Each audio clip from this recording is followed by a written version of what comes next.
Opa, bom dia, boa tarde, boa noite. Tô de volta aqui.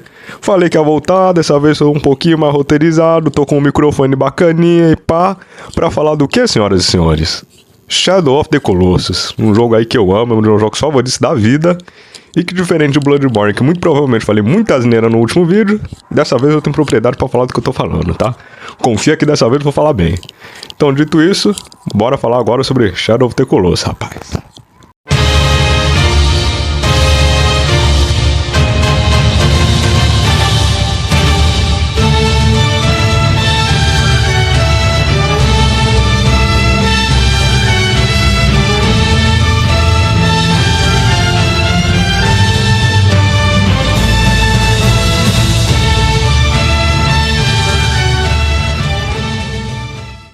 Opa, então, né? Shadow of the Colossus, esse jogo maravilhoso que saiu lá em 2005 e que marcou a era do PlayStation 2 junto com God of War, GTA San Andreas e por aí vai, né? O jogo foi produzido por Fumito Ueda, não sei como é que fala o nome dele, porque é japonês, né? Meio complicado de falar o nome dele, e foi produzido pela International Production Studio 1. Nome grande do caralho pra uma desenvolvedora, hein? Pelo amor de Deus. Enfim, vou falar aqui um pouquinho agora sobre a história do jogo, que é bem simples pra falar a verdade. Metade das coisas que a gente tem basicamente sobre a história é mais teoria do que coisa comprovada mesmo, né? Então vamos lá, né? Então, né? A história do jogo é do quê? Basicamente, o nosso querido protagonista, o Wander, vai até as Terras Proibidas, levando o corpo da sua amada, que se chama Mono. Teoricamente, a gente não tem uma certeza de como ela morreu. Pelo que parece, eu não sei se isso é oficial ou não, ela foi morta durante um ritual lá no povo do Wander, na terra do Wander. Se isso é verdade ou não, eu não sei, mas é o que faz mais sentido, já que no desenrolar da história muita gente não quer que ela volte à vida também. Os caras lá da terra dele que vai aparecer no final do jogo. E dito isso, ele chega lá nas Terras Proibidas pra quê? Né? Também tem um adendo que ele chegou com o teu cavalinho agro, que não é um cavalo, é uma égua. Eu fiquei muito surpreso quando tava fazendo a pesquisa dessa porra, porque eu não sabia que o agro era uma mulher. Quer dizer, uma égua no caso, né? Mas enfim, né? Aí ele chega lá e ele vai trocar uma ideia com o Dormin. Quem é o Dormin? O Dormin basicamente é meio que um deus lá no mundo de Shadow of the Colossus, que tem poder sobre a vida e a morte. Aí o Wander chega lá, todo felizinho, pensando, pô, simples, só eu chegar aqui e falar pro cara, pô, revive minha namorada. Mas claramente não é tão simples assim, né? O Dormin fala, calma lá, paizão. Não é tão simples assim. Para reviver tua namorada, você vai ter que matar 16 colossos que estão sendo representados por essas estátuas que estão aqui no meu templo. Depois que tu fizer isso, volta aqui que a gente conversa, eu te falo se revive ela ou não. O Wander nessa fica, pô, beleza, né? Vou lá matar os bichos. E aí começa a história do jogo. Depois a gente trocar essa ideia com o Dormin, a gente vai atrás do nosso primeiro colosso. Que como é que a gente descobre como acha ele? Simples, a gente usa a nossa espada da luz, que também não me perguntem, mas eu não sei como essa espada funciona, eu não encontrei nenhum vídeo falando sobre ela, nem teoria eu encontrei pra falar a verdade, então vamos citar com uma espada mágica, né? Criar uma espada aí pra matar os colossos. Aí, a gente vai, aponta a espadinha pro céu, que inclusive é uma coisa muito boa da exploração, você consegue encontrar a localização dos colossos levantando a espadinha da luz, que aí ela vai fazer um feixe de luz, quando o feixe de luz estiver certinho ali, ó, retinho, é o local que você tem que ir pro colosso.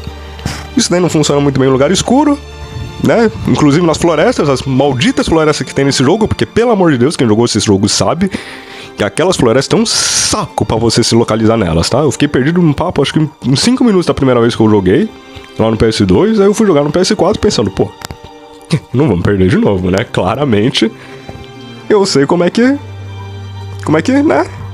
Eu vou me encontrar. Spoiler, eu não me encontrei, fiquei perdido por mais tempo do que da última vez. No papo reto mesmo, acho que eu fiquei uns 10 minutos. E quando encontrei a saída da floresta, eu simplesmente voltei pro lado de onde eu entrei. Então, a espada da luz não funciona definitivamente muito bem num lugar meio escuro e fechado. Então fica a dica, né? Aí a gente chega lá no nosso primeiro colosso, que basicamente tem uma das cutscenes mais emblemáticas que a gente tem de início de um jogo, que é aquela lá que você pensa, beleza, vou matar os colossos. Se você não tomou spoiler do jogo, não sabe como são os colossos, cada colosso vai ser uma surpresa diferente, tá? Algumas pro bem e algumas pro mal. Né, Celosa? Enfim. Aí a gente chegando lá, o nosso primeiro colosso que a gente vai enfrentar é o Valus. Que sim, cada colosso tem um nome, e sim, o nome de cada colosso também é criado pela Fandom. Então, depois lá no decorrer do vídeo eu vou falar o nome de cada colosso, colocar na tela, porque Eu não vou ficar falando o nome de 16 colossos, porque vamos combinar, tem um nomezinho muito filha da puta pra falar nesse negócio. Mas enfim, a gente vai, escala nele, descobre que os pontos fracos dos colossos, na verdade, são na cabeça, e aí depois que a gente escala ali o primeiro colosso e mata ele, a gente descobre que quando a gente faz isso, uma sombra preta vai e entra dentro do Under. Isso ficou um pouquinho sugestivo, mas tudo bem. Aí dito isso, a gente volta pro templo do Dormin com uma das sombras observando a gente. Aí o Dormin fala, parabéns, agora faltam 15. E aí ele explica pra gente onde é que vai estar o outro colosso. E aí a gente vai lá e mata ele. Basicamente se repete por todos os colossos, a gente vai e mata, o Dormin fala muito bem, aí ele fala pra gente basicamente o que a gente tem que fazer depois. Isso aí fica se repetindo até o 15º colosso, que a gente vai lá, mata, volta e fica nesse ciclo vicioso. Inclusive, eu tenho uma dica pra quem nunca jogou, que é jogar o jogo no modo difícil, tá? Porque no modo difícil, os colossos não tem mais ponto fraco, ou seja, não vai ser só na cabeça, você não vai ficar só no nossa, tem que descobrir como chegar no colosso, aí eu vou lá, subo nele e mato ele. Não, vai ter mais ponto fraco, tá na cabeça, tu tem que procurar, às vezes tá nas costas, às vezes tá no braço. Isso daí vale pra alguns, não vale pro Celosa e pro Cenobia, nem pro Phalanx, que são os colossos Cenobia e Celosa, porque eles só tem um ponto fraco, eles são os colossos pequenos, e o Phalanx porque ele naturalmente já tem mais ponto fraco. E se eu não me engano, o Argus também tem mais de um ponto fraco no modo normal dele. Mas dito isso, depois disso tudo, a gente chega no 16º colosso, que é simplesmente o colosso com a maior aura, não sei como é que fala, mas o bichão tem presença, tá, filhão? A gente chega e a gente tem que abrir uma porta com a espada da luz. Abrindo essa porta, a gente vai, anda com o agro e tudo mais. E aí chega a agro, né, no caso, né? E aí chega uma das cenas mais tristes da história dos videogames, que é simplesmente o agro morrendo. A agro, porra, eu tô confundindo toda hora. Aí a gente vai, corre, a pedra começa a desabar e a agro, porra, é a agro, caralho. A agro vai e joga a gente pro lado e pro outro lado da pedra e ela acaba caindo e morrendo. Muito triste, tá? 1 minuto de silêncio aí pela agro. Agora acertei o gênero dela, hein? Pelo amor de Deus, tá difícil acertar o gênero dessa desgraçada depois que eu descobri que ela é mulher. Mas, égua no caso, porra, não é mulher? Tanto faz. Mas enfim. Depois disso, nosso querido Wander fica meio puto, eu acho, né? Porque ele acabou de perder a cavalo dele. E a gente chega no Malus. Que, pelo amor de Deus, que... Vou falar de novo, presença, tá, filhão? Você chega, a arena tá chovendo, o bichão é grande pra cacete, provavelmente o maior colosso que tem na história do jogo, dentro da história do jogo. Aí você vê e pensa, como que eu chego naquele bicho? E sim, ele é bem complicado de a gente chegar nele, porque a gente vai ter que fazer um caminho que vai passar por debaixo da terra, vai chegar no pé dele. Quando chega no pé dele, a gente tem que escalar ele, chamar a atenção dele por uma das mãos, bater no braço dele, vir na outra mão, bater no outro braço, pra outra mão, vir no outro braço e a gente subir. Enfim, ficou confuso, mas tá passando na tela como é que faz. E aí a gente mata o 16º colosso, que é o Malus. E aí a gente, de novo, entra a sombra dentro da gente. E eu esqueci desse pequeno detalhe. Depois que a gente mata o 16º colosso, acho que o 12º, aparecem uns maninhos meio aleatórios, um soldado e um cara que parece que é um xamã. E eles estão indo para as Terras Proibidas. E fica nessa construção até um certo ponto e a gente não sabe se eles são do bem ou do mal. Claramente, a gente pensa que eles são do mal. E aí fica nisso. Depois que Mada mostra eles indo, eles falam alguma coisa, que agora eu não lembro o que eles falam, mas não é muito importante também pra história, né? Aí depois disso, quando a gente mata o Malus, a gente chega até o Templo do Dormin de novo. Dessa vez, mas meio que mostrando como a gente chega, dá a entender que talvez a gente é teleportado ou chega voando, que a espada meio que é jogada até...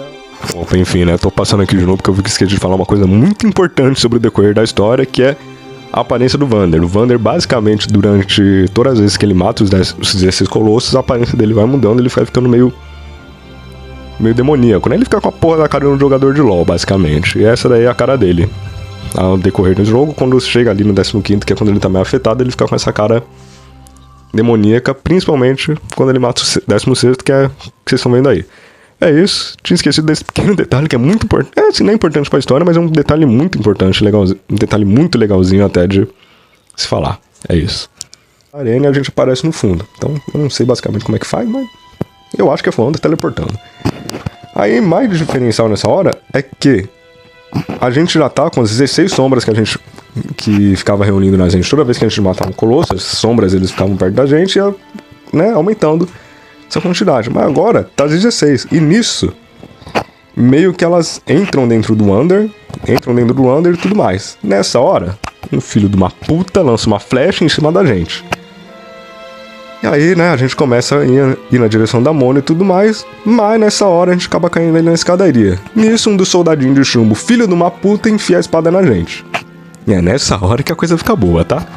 Porque é nessa hora que a gente descobre qual era o acordo do Dormin. Porque o Dormin foi muito filho da puta, porque ele ia usar o Wander basicamente para se ressuscitar. Porque na hora que o Wander toma a espada, ele meio que desperta de alguma forma e vira um colosso, né? Que a gente acredita que seja o Dormin. Porque, se eu não me engano, o carinha lá fala o Dormin, fala que aquilo é o Dormin. Mas enfim, a gente descobre que no final das contas o Dormin fez um acordo, né? Bem capicioso, que é ressuscitar ele também. Dito isso, a gente vai, mata o soldadinho, que é a melhor parte do jogo, inclusive, porque a gente vira um colosso, a gente começa a esmagar todo mundo ali com soquinho. E aí, chega lá o xamã, pega a espada da luz e taca num poço que tem ali no meio. Nisso, faz um vórtice desgraçado e começa a puxar todas as sombras que a gente tinha. Ou seja, o Wander para de ser o Dormin, basicamente. Por esse tempo, ele volta a ser o Wander normal.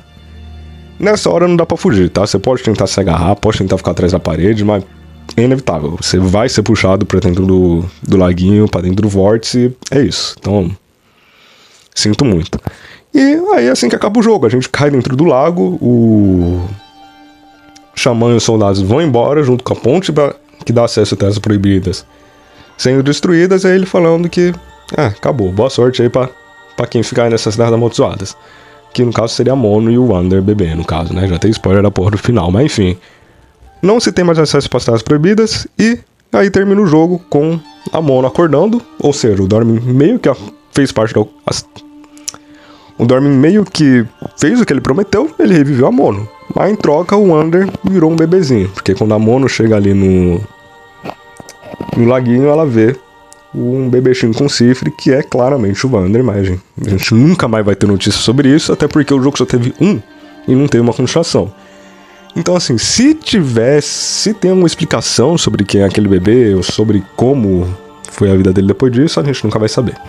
É curiosidade ou teoria, basicamente, como 90% do jogo. Inclusive, o Agro tá vivo, tá? A Agro tá vivo, tá? Termina o jogo com ela chegando mancando. Não sei como aquela porra sobreviveu, mas sobreviveu. O importante é isso. E agora, dito isso, sobre a história, sobre como terminou, finalizou, eu vou tentar falar agora sobre a lore do jogo. Basicamente, o que acontece antes do início do jogo, porque depois não tem como saber. O jogo basicamente não tem sequência, não tem nenhuma explicação, databook, nada. Então vou tentar falar sobre o que veio antes, o que também não vai adiantar muito, porque a gente não tem informação nenhuma sobre isso. O que a gente tem...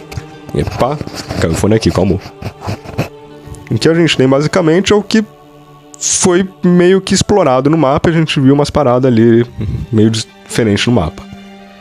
Primeiro, a origem dos Colossos, né? Eu acho, sinceramente, que os Colossos foram criados para selar o poder do Dormin. O que eu acho que acontecia? Muito provavelmente, como é mostrado aqui, tinha uma civilização muito provavelmente avançada, até porque a gente tem muita construção em alguns lugares. A própria Helena do Celos e do Cenobia mostra isso. Celos é basicamente uma cidade, um templo, e o Cenobia é um... Celos é uma cidade, e o Cenobia é claramente um templo onde eles estão. Enquanto o nono Colosso, que eu esqueci o nome dele agora, que é a lagartixa, ela vive meio que numa prisão. Então assim, claramente tinha uma sociedade naquela merda. Então não se sabe o que aconteceu.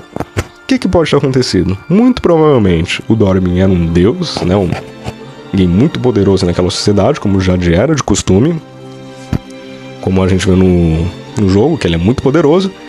E eu acho que eles começaram a ficar com medo do Dormin, porque o Dormin pode ter começado a subir a cabeça e ficar meio malucão das ideias. Nisso, muito provavelmente os xamãs, os magos daquele lugar, foram com medo do Dormin e na encolha começaram a construir aquelas estátuas, né? Que a gente tem no templo do Dormin, que seriam ali os Colossos. Nisso, muito provavelmente deve ter rolado alguma batalha, muita gente deve ter morrido nesse confronto, e conseguiram dividir, sei lá, o poder do Dormin em cada uma dessas 6 estátuas, que quando ficou com poder, despertou ali os Colossos que ficaram vagando pelas terras proibidas. Depois disso, o povo muito provavelmente foi embora, nunca mais voltou, e talvez tenha até a conexão aí com o povo do Wander, até porque eles têm a Espada da Luz, porque o Wander roubou deles, então muito provavelmente eles são o mesmo povo. E é isso que eu acho, na real, que pode ter sido a origem dos Colossos, ou que aconteceu antes. Não tem como supor muito, a gente sabe que muito provavelmente os jogos do desenvolvedor desse jogo meio que estão conectados, porque muita gente fala que Ico talvez seja um prequel do Shadow of the Colossus, porque tem muita parada que tem Shadow, tá ligado? A gente tem muita estrutura que se a gente andar por ali pelo mapa, a gente encontra que é muito parecida. Então se tem as teorias de que ou aquela história do Wander e da Mono antes da história, porque a vilã do jogo, uma bruxa super poderosa, explicaria que no futuro a Mono talvez seja a reencarnação daquela bruxa e depois foi sacrificada. A gente não sabe, mas tem as teorias que seja isso. Ou que foi justamente antes do Shadow of the Colossus, na época das Terras Proibidas, porque quando você anda em determinados lugares do mapa, você encontra estruturas parecidas com o que tem em Ico. Então, pode ser que Ico esteja realmente ligado, eu acredito que tá, porque é muita semelhança de um jogo pro outro, mas nada confirmado realmente. Então, assim, o que a gente tem é realmente só especulação de tudo, a gente não sabe de nada, e fica difícil falar sobre isso, porque a Mona a gente sabe que foi sacrificada, um ritual, o Wander é basicamente um guerreiro que tinha lá e fugiu pra salvar a vida dela, e a Agro que é o cavalo do Wander, porra. E o Dormin que a gente sabe que é um filho da puta, que realmente não é alguém que dá pra se confiar. Uma coisa muito interessante também é que quando você sobe no topo do Templo do Dormin, que dá pra subir, é um pouquinho complicado pra chegar lá, mas dá pra chegar. Você chega meio que num jardim do Éden, que o povo apelidou, que vai ter um monte de fruta, um lugar bonito, e que muito provavelmente é de lá onde estava esse lado do Dormin, porque tem um buraco onde fica no teto ali, que o Dormin fala que tá lá em cima. Então, assim, muito provavelmente é lá onde estava presa a alma do Dormin e tudo mais. E, inclusive, aquele lugar não é um lugar bom. O jogo deixa bem intencionado aquilo. É bonito, mas não é um lugar bom, porque as frutas que tem ali, se você comer, ela diminui sua estamina. O que é o contrário que acontece. Geralmente, quando você come uma fruta do jogo, sua estamina aumenta, ou vida aumenta. Ali não, diminui. Então, claramente o jogo dá a entender que ali não é um bom lugar. É um lugar meio que bem perigoso e bem chatinho. Sobre o povo do Wander, realmente não dá pra saber basicamente sobre eles. A gente dá pra entender que talvez eles sejam muito religiosos e que tem muita coisa a ver com magia e com esses negócios todos de magia. Nossa, me enrolei pra caralho pra falar agora, hein? Mas enfim. É isso que a gente sabe do povo do Wander. Não sabe basicamente muita coisa também. Então, é o que eu disse. Grande parte do jogo se dá de teoria. Se for colocar na ponta do lápis, o jogo é: a gente chega na Terra Proibida pra trazer a alma de volta da Mono pra ela reviver. E o Dormin passa uma missão pra gente que é matar os 16 colossos. Depois que a gente mata os 16, a gente descobre que foi meio que uma armação do Dormin pra ele voltar à vida. O Dormin volta à vida temporariamente, mata todo mundo que tá ali, e depois disso ele volta a ser... ele é derrotado, não fala se ele é morto, definitivamente ou selado, e a Mono volta à vida, e a Agro também. E terminou com o Wander virando um bebezinho com chifre, que a gente nunca vai ter uma explicação sobre o que aconteceu depois disso, porque o jogo basicamente não fala pra gente, não tivemos uma sequência, né? Então agora eu vou falar aqui rapidinho, mas bem rápido mesmo, para o vídeo não ficar tão longo, que é sobre os Colossos Excluídos. Talvez eu faça um vídeo falando sobre os Colossos Excluídos, que são muitos Colossos Excluídos, vai por mim. O jogo originalmente tinha ideia de ter 48 Colossos, depois foi cortado para 32, se eu não me engano, aí cortou para 16. Muitos desses outros, sei lá, 30 Colossos que tinha para ser programado, a gente não tem notícia. A gente tem informações sobre alguns Colossos, acho que até o 24º, o 7º. Eu não sei, assim, não... falei merda, tá? Não é até o 27º. A gente tinha de alguns Colossos espalhados, a gente não sabia a numeração deles, mas... a gente tinha de... claramente o mais famoso é o Blackbird, que é um mito, uma lenda urbana dos videogames, que ficou muito famosa lá em 2010, 2011. Foi quando o YouTube popularizou, muita gente falando que viu Blackbird aquilo, mas no final a gente descobriu que era mentira, porque o Blackbird não aparecia. No máximo, na versão de PS2, aparecia uma sombra dele passando perto da arena do 10º Colosso, que era a Cobrona. A gente não disso, a gente não tem mais informação nenhuma, não dava pra ver o Blackbird, muita gente mentia falando que via. E no final, realmente, a gente já ficou com esses 16 Colossos, que tá passando aí na tela... eu tô tentando passar, eu acho, né, não sei se tá ficando muito bom. Uma imagem pequenininha dos 16 com o nome de cada um deles depois, né? Mas enfim, a gente ficou só com esses 16, que eu acho que é um pouco triste pra falar a verdade. Eu acho que no remake do PS4 eu apoiaria uma DLC do Shadow of the Colossus com os Colossos Excluídos. Ficaria muito da hora. E tipo, é uma DLC que seria da hora, porque bacana, porque pô, a gente tem os mesmos Colossus de 2005. Ia ser muito foda a gente ver, sei lá, um Blackbird, aquela aranhona muito foda, um Monkey, que todo mundo queria ver na frente, não queria jogar contra esses. Mas claramente a gente nunca vai ter nada. E é triste, né? Até porque acho que o diretor do jogo não tá mais, meio que se aposentou, acho que ele não tá fazendo mais nenhum jogo. Acho que o último jogo dele foi The Last Guardian, no caso. Mas então, é triste, tá ligado? Eu queria muito que tivesse uma continuação no Shadow, mas muito impossível a gente vai ter Shadow of the Colossus 2. Que, de novo, é muito triste porque o PlayStation... Assim, é triste e bom, porque prova o quão bom o Shadow of the Colossus foi, ao ponto de o PlayStation não querer tocar nele, não querer mudar em nada, absolutamente nada o jogo. Né? Porque geralmente é costume do PlayStation fazer uma franquia gigante. God of War a gente tá no 5º jogo, The Last of Us tá muito provavelmente produzindo o 3º. Uncharted teve 4 jogos. Assim, é de costume do PlayStation ele fazer uma franquia enorme com os jogos dele de exclusivo que faz sucesso. E basicamente ele não fez isso com Shadow of the Colossus, que mostra como o jogo é bom e como ele foi muito bem feito e praticamente insuperável, porque não tem como fazer outro igual a ele. É basicamente isso que eu queria falar, né? Mas enfim. Pois bem, família, foi esse o vídeo. Eu falei aqui sobre o meu querido Shadow of the Colossus. Eu acho que eu não falei tanta merda quanto foi no Bloodborne, no último vídeo do Bloodborne, mas eu acho que eu falei ele legalzinho até. Claramente eu cometi alguns erros, me afobei. Mas eu tô tentando melhorar. Não tô mais tão merda como foi da primeira vez. Fiz um roteirinho, né? Um roteirinho bem meia boca, mas fiz um roteiro. Comprei o microfone pro microfone ficar melhorzinho. E eu acho que eu vou investir mesmo nessa porra. Eu tô gostando, sempre quis fazer isso. Então muito provavelmente semana que vem tem outro vídeo. Eu não sei do que. Eu acho que eu vou fazer um vídeo xingando a Ubisoft, tá? Só pra rir. Ou falando mal da Ubisoft, ou xingando a Rocksteady por ter estragado o Batman Arkham, né? Mas enfim, eu não sei. Mas, uma boa notícia, que eu não sei se é boa ou não, muito provavelmente vou fazer vídeo de gameplay, porque eu tô com o microfone agora. Comprei um microfonezinho, então dá pra fazer um videozinho de gameplay do Bloodborne até. Dá pra fazer do finalzinho do Bloodborne, só pra ver como é que fica. Mas então, é isso. Obrigado aí mais uma vez por terem visto esse vídeo, muito profissional, claramente não é profissional. E agradeço, né? Esqueci da última vez de falar, né? Se tem alguém aí que eu não conheço, que tá vendo o vídeo, curte, se inscreve, por favor, aí, pra dar uma força. E obrigado, né, família? Até a próxima. Vou tentar fazer uns vídeos não tão longos e ser mais... não ter tanta janela de uma em uma semana. Vou tentar fazer 2 por semana, mas isso daí eu ainda tem que programar. Muito obrigado aí. Falou, família. Falou.